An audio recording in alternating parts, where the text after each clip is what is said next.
Joint Base Lewis McChord sat gray and quiet under the Washington state clouds. It was the kind of military installation where careers were made and broken, where legends trained alongside ordinary soldiers, and where respect was earned in blood and sweat. Sergeant First Class Helen Dawson had given 26 years of her life to this place and others like it. She was 53 years old. Her hair was more silver than brown now. Her knees ached when it rained, and most days she felt like a ghost walking among the living. Helen ran the base's casualty assistance office. It was a small department tucked away in a forgotten corner of the administrative building.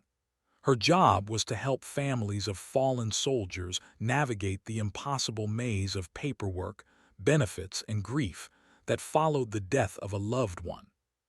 It was heartbreaking work, soul-crushing work, the kind of work that nobody wanted but somebody had to do.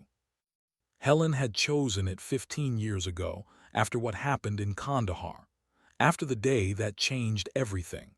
She had requested the transfer herself, asked to be moved somewhere quiet, somewhere she could help without ever holding a weapon again. They had granted her request, and slowly, year by year, she had faded into the background. Today was different. Today, the base was hosting a joint special operations summit. Elite warriors from every branch were gathering to discuss tactics, share intelligence, and show off their skills. The parking lots were full of vehicles with special plates. The hallways buzzed with testosterone and bravado. Helen stayed in her office, working through a stack of survivor benefit forms. She had no interest in the summit, no desire to rub shoulders with men who would look right through her. But fate had other plans. At 1100 hours, her phone rang. It was Colonel Bradley, the base commander. "Sergeant Dawson, I need you in conference room 1. We're short-staffed, and I need someone to manage the registration desk for the afternoon sessions." Helen closed her eyes. "Sir, with respect, I have families waiting for." "It'll just be a few hours, Sergeant. I wouldn't ask if it wasn't important." She wanted to say no. Every fiber of her being wanted to say no. But 26 years of military discipline won out. "Yes, sir, I'll be there in 10 minutes. Conference room 1 was chaos. Officers from every branch milled about, comparing ribbons and swapping stories. The air smelled like coffee and ego. Helen set up her station near the entrance. A folding table, a laptop, a stack of name badges. Simple work, invisible work. The first hour passed without incident. She checked names, handed out badges, and directed people to their seats. Most of the officers barely acknowledged her existence. A few offered curt nods. 1 or 2 said thank you. Then the SEALs arrived. There were 6 of them, moving through the crowd like sharks through a school of fish. They wore their confidence like armor, their achievements etched into every stride.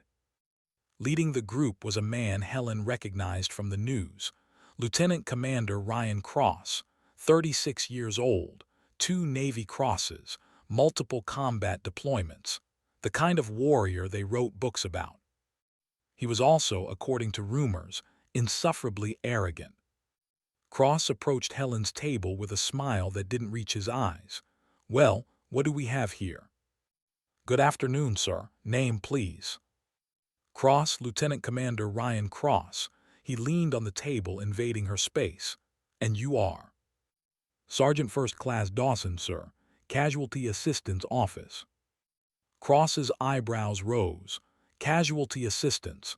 That's the death paperwork department, right?" He turned to his teammates with a grin. "They've got the grief counselor running the registration desk. That's classic." The SEALs laughed. Helen felt the familiar burn of humiliation, but her face remained neutral. "Your badge, sir." She held it out. Cross took it, still smirking. "Sergeant First Class, 20-something years in, and that's as far as you got." He shook his head with mock sympathy. "Let me guess. You pushed papers your whole career, never saw action, never did anything that actually mattered." Helen's jaw tightened. "I do what the Army asks me to do, sir." "I'm sure you do." Cross pinned his badge to his chest. "But let's be honest, Sergeant. Some of us are warriors and some of us are support staff." He said the last two words like they tasted bad. One of the younger SEALs, a petty officer with a cruel smile, spoke up. "Hey, Commander, check out her ribbons. I don't see a single combat decoration. Not one." They all looked at Helen's chest. Her uniform was plain. No combat patches, no valor awards, nothing that would impress men like these. "Just as I thought," Cross said. 26 years of filing papers and holding hands with widows. No offense, Sergeant, but that's not exactly hero material." Helen looked at him steadily. "Will there be anything else, sir?" "No, I think we're done here." Cross started to walk away, then turned back. "Oh, and Sergeant, try to keep up today. The big boys have important work to do." The SEALs walked into the conference room, their laughter echoing behind them. Helen sat perfectly still. Her hands were trembling slightly beneath the table, but no one could see. She had learned long ago how to hide her feelings, how to swallow the pain, how to keep moving when everything inside her screamed to stop. She didn't know that in exactly 3 hours, those same SEALs would watch 4 generals snap to attention in her presence. She didn't know that the truth she had buried for 15 years was about to be dragged into the light. All she knew was that she had a job to do, so she did it. Just like she always had. The afternoon sessions began at 1400 hours. Helen remained at her post, checking in late arrivals and answering questions. She kept her head down and her emotions locked away. Lieutenant Commander Cross and his team sat in the front row, directly in her line of sight every time she looked up. Occasionally, she caught one of them glancing back at her with a smirk. She pretended not to notice. At 15:30, the conference took an unexpected turn. Colonel Bradley stepped to the podium, looking unusually nervous. "Ladies and gentlemen, I've just been informed that we have some distinguished visitors arriving shortly. I need everyone to remain seated and prepare for a formal presentation." Murmurs rippled through the crowd. Distinguished visitors. This was supposed to be a routine summit. Helen felt a strange tightness in her chest. Something was happening, something she didn't understand. 10 minutes later, the doors at the back of the room opened. 4 figures entered, and the entire room shot to their feet. Generals, 4 of them, Army, Navy, Air Force, Marines, all wearing 4 stars on their shoulders. All moving with the quiet authority of men who had shaped history. But it was the 5th person who made Helen's blood run cold. Walking beside the generals was a woman in civilian clothes. Helen recognized her instantly, even after 15 years. Margaret Chen, the journalist who had been embedded with Helen's unit in Kandahar, the journalist who had witnessed everything. Helen's hands gripped the edge of her table. This couldn't be happening. After all these years, this couldn't be happening. The 4 generals took their places at the front of the room. The senior officer, General Thomas Wright, stepped to the podium. He was Army, 70 years old, with the bearing of a man who had seen everything and forgot nothing. "Thank you all for being here," General Wright began. "I know this is unexpected. You were told this was a routine summit. It is not. Today, we are here to correct an injustice that has stood for 15 years. The room was absolutely silent. Even Cross looked uncertain. In 2009, a convoy was ambushed outside Kandahar, Afghanistan. The attack killed 14 American soldiers and wounded 23 others. It was one of the deadliest single incidents of the war. Helen closed her eyes. The memories came flooding back. The explosion, the screaming, the blood.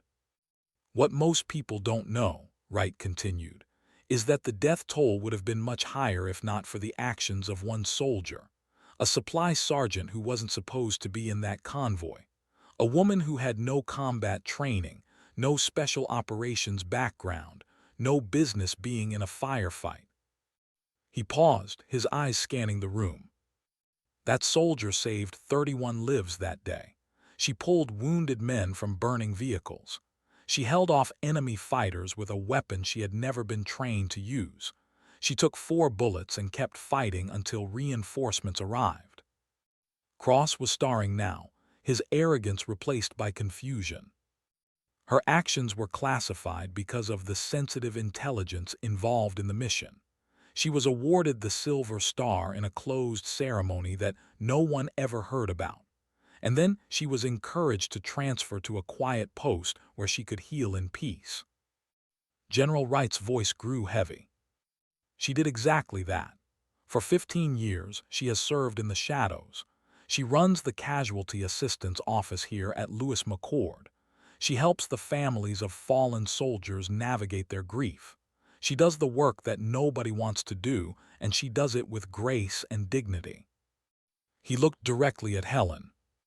And all this time, she has been a Medal of Honor recipient hiding in plain sight. The room erupted in gasps. Helen felt the world spinning. Medal of Honor. That wasn't right. She had received the Silver Star. They had given her the Silver Star and told her to keep quiet. The paperwork was sealed and buried, Wright explained. A decision was made at the highest levels that Sergeant Dawson's story was too politically sensitive to be made public. The Silver Star was a compromise, a way to recognize her without drawing attention. His voice hardened.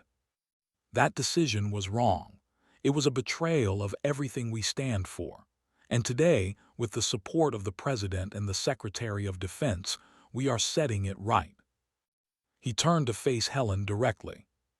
Sergeant First Class Helen Dawson, please come forward. Helen couldn't move. Her legs felt like they were made of stone. Every eye in the room was on her, and she wanted nothing more than to disappear. But 26 years of military training wouldn't let her hide. Slowly, she pushed herself up from the table and began walking toward the front of the room. She passed rows of special operators, Green Berets, Rangers, Marine Raiders, all of them staring at the gray-haired sergeant they had overlooked, all of them beginning to understand. She passed the SEALs. Lieutenant Commander Cross's face was pale, his earlier arrogance completely gone. He looked at her like he was seeing her for the first time. Because he was. Helen stopped in front of General Wright and stood at attention. Her heart was pounding so hard she thought it might burst. At ease, Sergeant, Wright said gently. You've earned that much. Helen relaxed slightly, but her body remained rigid with tension. Before we proceed, the general continued, I want everyone in this room to understand exactly what Sergeant Dawson did. Margaret Chen, who was embedded with the convoy that day, has agreed to share her account. Margaret stepped forward. She was older now, her hair gray, but her eyes were as sharp as ever. I've covered wars for 30 years, she began. I've seen bravery and cowardice in equal measure, but I have never, in my entire career, witnessed anything like what Helen Dawson did on March 15, 2009. She took a breath. The convoy was hit by 3 simultaneous IEDs. The lead vehicle was destroyed instantly. The rear vehicle was disabled. We were trapped in a kill zone with enemy fighters on 3 sides. Helen closed her eyes. She could hear the explosions, smell the burning fuel, feel the heat. Sergeant Dawson was in the middle vehicle, a supply truck. She wasn't supposed to be there at all. She had volunteered to help transport medical supplies to a forward operating base. Wrong place, wrong time.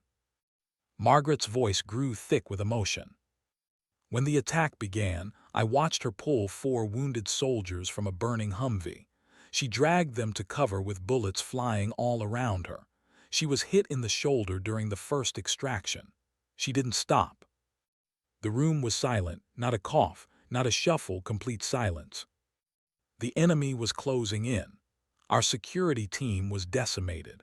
We had maybe 10 soldiers still capable of fighting, and most of them were wounded. That's when Sergeant Dawson picked up a rifle from a fallen soldier and started returning fire. Margaret looked at Helen with something like awe. She had never fired that weapon in combat before. She was a supply specialist, paperwork and logistics, but she held the line for 45 minutes while we waited for air support. 45 minutes, with 4 bullets in her body. Helen felt tears streaming down her face. She didn't try to stop them. When the helicopters finally arrived, she refused evacuation until every survivor was loaded. She counted heads. She checked pulses. She made sure no one was left behind. And then, only then, did she allow the medics to treat her wounds. Margaret stepped back. 31 people survived that day because of Helen Dawson. I was one of them. General Wright nodded solemnly. "Thank you, Ms. Chen." He turned back to the audience. Sergeant Dawson's actions met every criterion for the Medal of Honor. Her nomination was prepared and submitted. And then, for reasons that had nothing to do with her worthiness, it was buried. His voice hardened. "That ends today." One of the other generals stepped forward. General Patricia Hayes, the highest-ranking woman in the United States military. She carried a wooden box with reverent care. "Sergeant First Class Helen Dawson," General Hayes said, "by order of the President of the United States and in accordance with the provisions of the Medal of Honor, you are hereby recognized for conspicuous gallantry and intrepidity at the risk of your life above and beyond the call of duty." She opened the box. Inside, resting on blue velvet, was the Medal of Honor.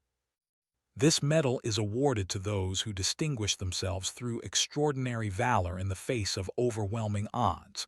You have earned it with your blood, your courage, and your unwavering commitment to your fellow soldiers. General Hayes lifted the medal and placed it around Helen's neck. The weight of it was light. The weight of its meaning was immense. Then something happened that Helen would never forget. All 4 generals stepped back. They straightened their spines. Their hands rose in perfect unison. And they saluted her. 4 four-star generals, the highest-ranking officers in the American military, standing at attention and saluting a sergeant. Behind them, the entire room rose to their feet. Green Berets, Rangers, Marine Raiders, Navy SEALs, all of them saluting. Helen stood in the center of it all, tears streaming down her face, the Medal of Honor hanging against her chest. She had spent 15 years trying to disappear, trying to forget, trying to convince herself that what she had done didn't matter. She had been wrong. The ceremony ended with a standing ovation that lasted nearly 10 minutes. Helen stood at the front of the room, overwhelmed by the recognition she had never sought and never expected. When the applause finally faded, soldiers began to approach her. Green Berets shook her hand with genuine respect. Rangers offered quiet words of admiration. Marine Raiders, men who rarely showed emotion, had tears in their eyes.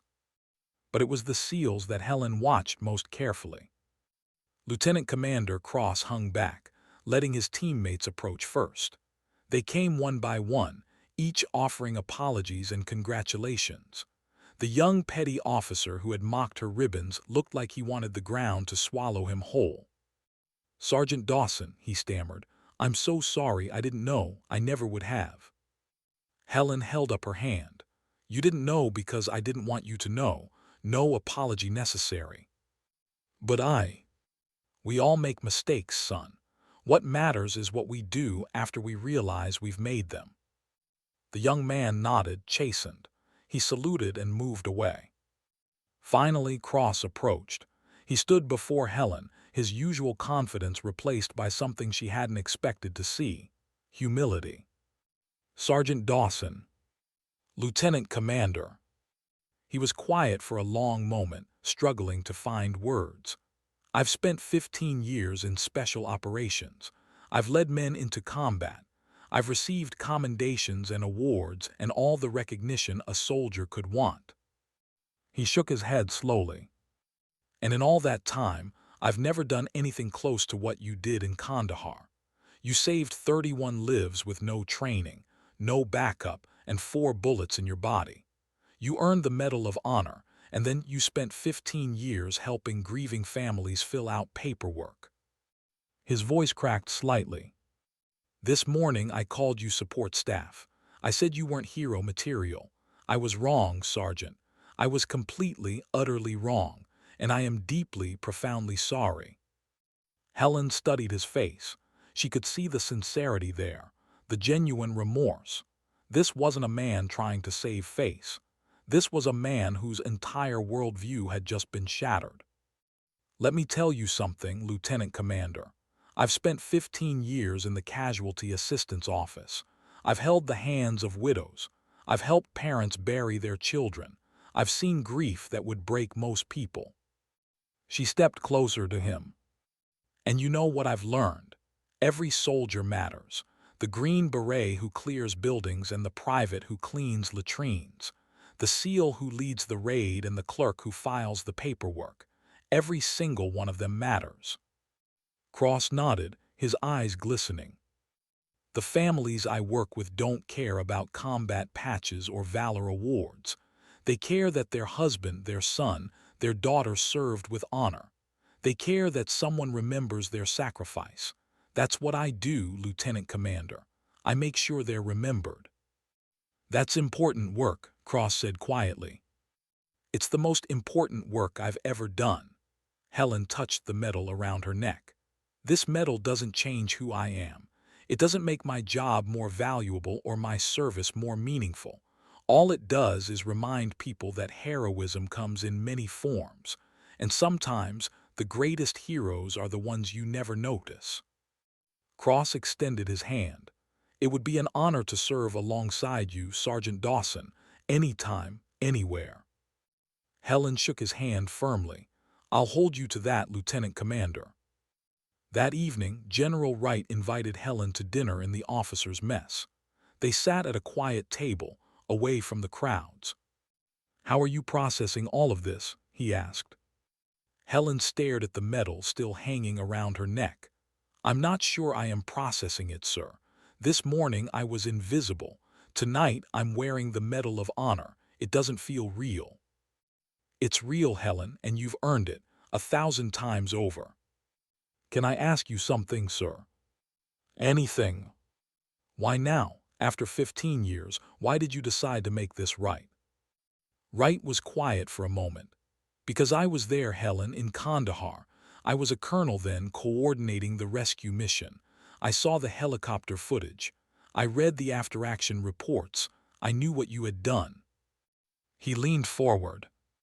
And I've spent 15 years carrying the guilt of what we did to you. We took your story away. We made you invisible. We betrayed the very values we claim to uphold. I couldn't let that stand any longer. Helen felt tears forming again. Thank you, sir, for everything. Don't thank me, Helen. Thank yourself. You're the one who kept going. You're the one who kept serving. You're the one who showed all of us what real courage looks like. He raised his glass. To Sergeant First Class Helen Dawson, a true American hero. Helen raised her glass in return. To the soldiers who didn't make it home, they're the real heroes, sir. I'm just the one who survived. They drank in comfortable silence. Outside the window, the sun was setting over the mountains, painting the sky in shades of orange and gold. 1 year later, Helen Dawson stood in a high school gymnasium in her hometown of Meridian, Idaho. The bleachers were packed with students, teachers, and parents. A banner across the wall read, "Welcome home, Sergeant Dawson." She had been traveling the country for months now, speaking at schools and military installations, sharing her story with anyone who would listen. It wasn't something she had planned. It had just happened. After the ceremony at Lewis McChord, requests had poured in. People wanted to hear from the invisible hero. They wanted to know how an ordinary supply sergeant had become a Medal of Honor recipient. At first, Helen had resisted. She didn't think of herself as a public speaker. She didn't think of herself as inspiring. She was just a soldier who had done her job. But General Wright had convinced her to try. Your story matters, Helen, not because of the medal but because of what it represents. There are millions of people out there who feel invisible, who feel like their contributions don't matter. They need to hear from someone like you." So she had said yes. And now, 1 year later, she had spoken to over 50,000 people. "Good morning," Helen began, looking out at the sea of young faces. "My name is Helen Dawson. I served in the United States Army for 27 years, and I'm here to tell you that you matter." She stepped out from behind the podium, the Medal of Honor visible on her chest. "When I was your age, I didn't know what I wanted to do with my life. I wasn't the smartest kid in my class. I wasn't the most athletic. I wasn't special in any way that people usually measure. I was just ordinary." She smiled. "I joined the Army because I wanted to serve my country. I became a supply specialist because that's where they needed me. I spent most of my career moving boxes, filling out forms, and making sure soldiers had what they needed to do their jobs." She paused. "For 26 years, nobody noticed me. I wasn't a hero. I wasn't a leader. I was just a sergeant doing her job. And then, on one day in Afghanistan, everything changed." She told them the story, the ambush, the fire, the impossible choices she had made in the space of 45 terrible minutes. She told them about the soldiers she had saved and the soldiers she couldn't save. She told them about the 15 years of silence that followed. And then she told them the most important part. "After that day, I could have demanded recognition. I could have fought for the medal I deserved. But I didn't. You know why? Because I didn't do what I did for a medal. I did it because people needed help and I was there." She looked at the students. "That's what I want you to understand. Being a hero isn't about glory or recognition. It's about showing up when it matters. It's about doing the right thing even when no one is watching. It's about being the person who helps, not because they'll be rewarded, but because it's the right thing to do." A hand went up, a teenage girl in the front row. "Yes. Sergeant Dawson, how did you find the courage to keep fighting after you were shot?" Helen thought for a moment. "I didn't feel courageous. I felt terrified. But the soldiers around me needed help and I was the only one who could help them, so I kept going. One step at a time, one breath at a time. That's all courage is, really. Doing what needs to be done even when you're afraid." Another hand, a young man this time. "Do you regret anything?" Helen was quiet for a long moment. "I regret the soldiers who didn't come home. I think about them every day. But I don't regret what I did. I don't regret the choices I made. And I don't regret the 15 years I spent helping families grieve. That work mattered, maybe more than anything else I've ever done." The assembly ended with a standing ovation. Students rushed forward to shake her hand, take photos, and ask questions. Helen gave each of them her full attention, just as she had given her full attention to every grieving family who had walked into her office. Because that's who she was, that's who she had always been. Later that evening, Helen visited the local cemetery. She walked among the headstones until she found the one she was looking for. Private First Class Michael Dawson, her younger brother, killed in action 2008. She knelt beside the grave, the Medal of Honor heavy against her chest. "Hey, little brother," she whispered. "I finally got recognized for Kandahar. Can you believe it? Your big sister wearing the Medal of Honor." She touched the cold stone. "I wish you could see it, Mikey. I wish you could see all of it, the speeches, the ceremonies, the kids who come up to me with stars in their eyes." Tears rolled down her cheeks. "But you know what? None of it matters as much as this. Coming here, talking to you, remembering why I joined the Army in the first place." She placed a small American flag beside the headstone. "I joined because of you, Mikey. Because you showed me what service meant, what sacrifice meant. Everything I've done, everything I've become, it's because of you." She stood slowly, her knees aching from the cold ground. "I'll keep telling your story, little brother. I'll keep honoring your memory. And I'll keep showing up every single day for the people who need me." She saluted the grave, then turned and walked away. The sun was setting over the mountains of Idaho, painting the sky in shades of orange and gold.